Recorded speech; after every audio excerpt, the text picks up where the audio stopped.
और ये लगातार मेरा फोटो खींच रहा है। मैं इन दिनों फोटोग्राफरों से बहुत भयभीत रहता हूँ। फोटोग्राफरों से इसलिए भयभीत रहता हूँ क्योंकि आजकल डिजिटल फोटोग्राफी का जमाना है।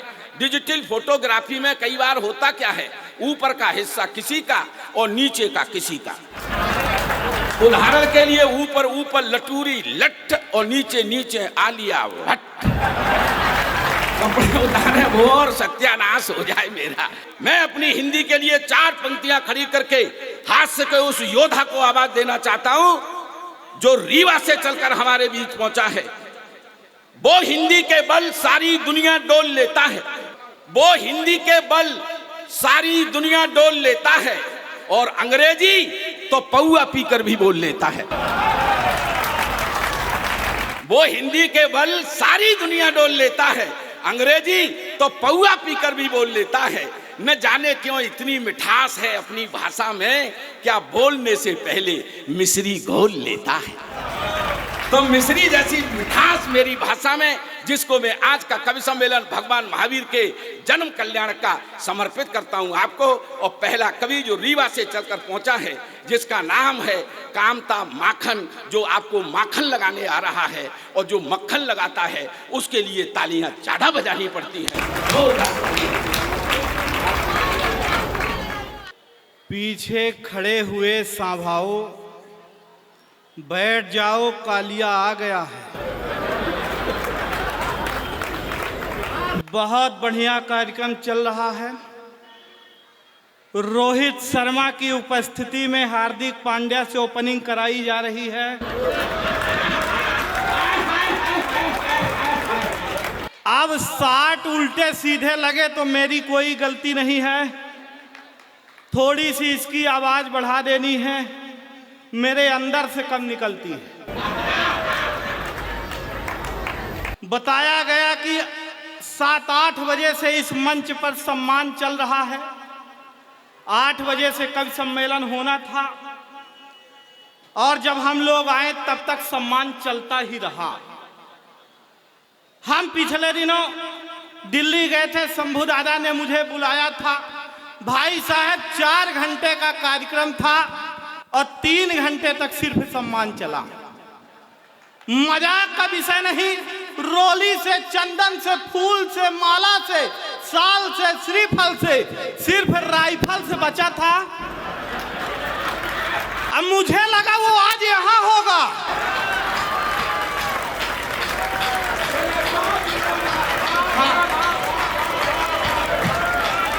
अच्छा हुआ कि एक टिप्पणी बोला हूं कि टोपी पहना दी गई। मुझे मालूम था कि विष्णु भाई बुला करके हमें टोपी पहनवाएंगे। भगवान कसम, अगर मैं ये मऊर पहले अपने रीवा में पहन लिया होता तो इधर नहीं आता। इतना सम्मान तो हमारा है ही नहीं, हालांकि हम लोग सम्मानित आदमी हैं।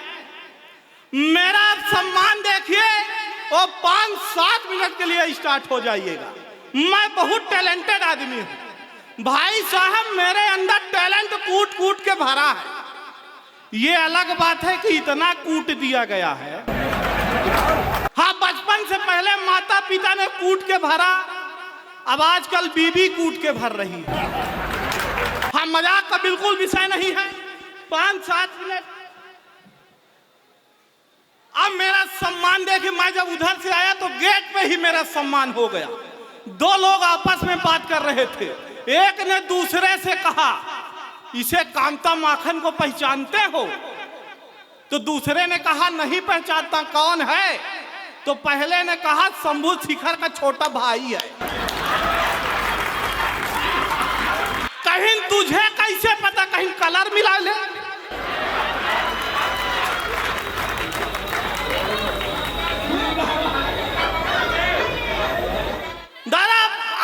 सम्मान देखिए और स्टार्ट हो जाइए कि एक सज्जन सुबह सुबह मेरे घर आए।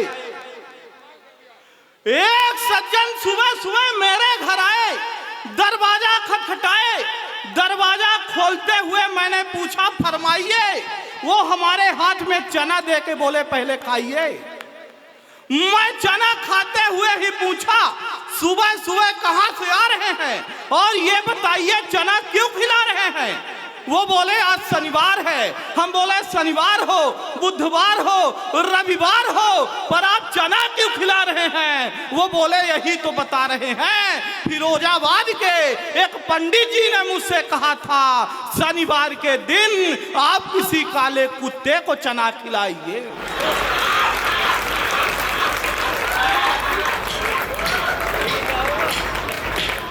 शनिवार के दिन आप किसी काले कुत्ते को चना खिलाइए और काला कुत्ता मेरे हाथ से चना खाए, ये कुत्ते में कहाँ दम है? सर आप खा लीजिए, आप क्या काले कुत्ते से कम है? अब मेरा और सम्मान खत्म। मैं इधर फिरोजाबाद के लिए दादा निकलने लगा तो रोड पर पहुंचा। रूम से रोड पर मैंने एक ऑटो वाले को हाथ दिया। भाई साहब ऑटो वाले ने ऑटो रोकी, उसमें एक खूबसूरत सी लड़की बैठी थी। उसने कहा अगर तुम इसे चढ़ाओगे तो मैं उतर जाऊंगी। ये मेरा सम्मान। पीछे मेरी मैडम थी, वो दौड़ कर आई, उन्होंने दूसरे ऑटो वाले को हाथ दिया। भाई साहब दूसरे ऑटो वाले ने ऑटो रोकी। मैडम ने पूछा रेलवे स्टेशन तक का कितना लोगे? ऑटो वाले ने कहा 100 रुपए। मैडम ने कहा अगर मेरे साथ ये मेरे प्राणनाथ भी चले तब कितना लोगे? ऑटो वाले ने कहा तब भी 100 ही रुपए लूंगा। मैडम ने तपाक से मेरी ओर देखा और कहा देखे जो 100 रुपए की कीमत है वो मेरी है, तुम्हारी फूटी कौड़ी की नहीं है। ये मेरा सम्मान हल्के में नहीं लेना। इधर तो मेरा सम्मान हो ही नहीं पा रहा। फिर भाई साहब दादा मैं फिर विदेश निकल गया। यहां तो हो नहीं पाया रद्दू मेरा सम्मान। फिर मैं विदेश निकला और विदेश में मेरा सम्मान देखिए कि पहला कदम जब रखा मैं विदेश में तो कोई वहां मेरी नहीं राह छेक रहे थे। हल्दी चावल रोली चंदन फूले और माला से स्वागत में मेरे सारे आगे फेंक रहे थे। जैसे कोई प्रेमी अपनी प्रेमिका को देखता है वैसे ही देख मुझे आंखें सेक रहे थे। गया था ऑस्ट्रेलिया मैं कंगारुओं को देखने, पर सारे कंगारू हमें ही देख रहे थे।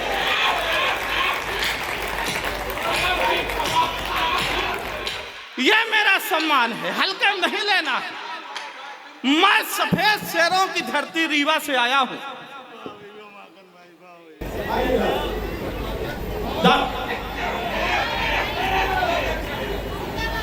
जैसे मैं सफेद शेरों की धरती रीवा से आया हूं, जैसे ही मैं फिरोजाबाद पहुंचा, होटल पहुंचा तो हमारे दद्दू दिनेश रघुवंशी जी ने कहा यार बेटा सफेद शेरों की धरती में तुम जैसा भालू कैसे पैदा लिया? ये मेरा मैं उसी शहर चौराहे से अपने सखी के साथ जा रहा था। दीदी अपने सखी के साथ गुजर रहा था तो पीछे से एक लड़के ने कमेंट किया देखो देखो आलिया जैसी लड़की है पर कालिया के साथ। एक बार बजाइए। आलिया जैसी लड़की है पर कालिया के साथ। मैं कुछ बोलूं पलट कर उस लड़की ने ही जवाब दिया जिसे तू कालिया कह रहा है ये व्यक्ति मुझे ऐसे नहीं मिला है। तो उसने पूछा कैसे मिला है तो बताया कि सालों तक पूजा पाठ जप तप किए मन। दीदी ऐसे नहीं मिला हूं। वो सावन के 16 सोमवार व्रत रही है तब जाके मुझे पाई है। अभी दादा भाई पिछले दिनों फिर थी। मैं पूछा अब क्यों रहती हो? बोली पहले भी रहा करती थी। मैं पूछा क्यों रहती थी? बोली सुंदर वर मांगा करती थी। मैंने कहा तो विश्व सुंदर पा गई हो, अब क्यों रह रही? बोली अब इसलिए रहती हूं कि भगवान मिले तो उनसे पूछूंगी कि क्या मांगा था। एक बार और बजाइए।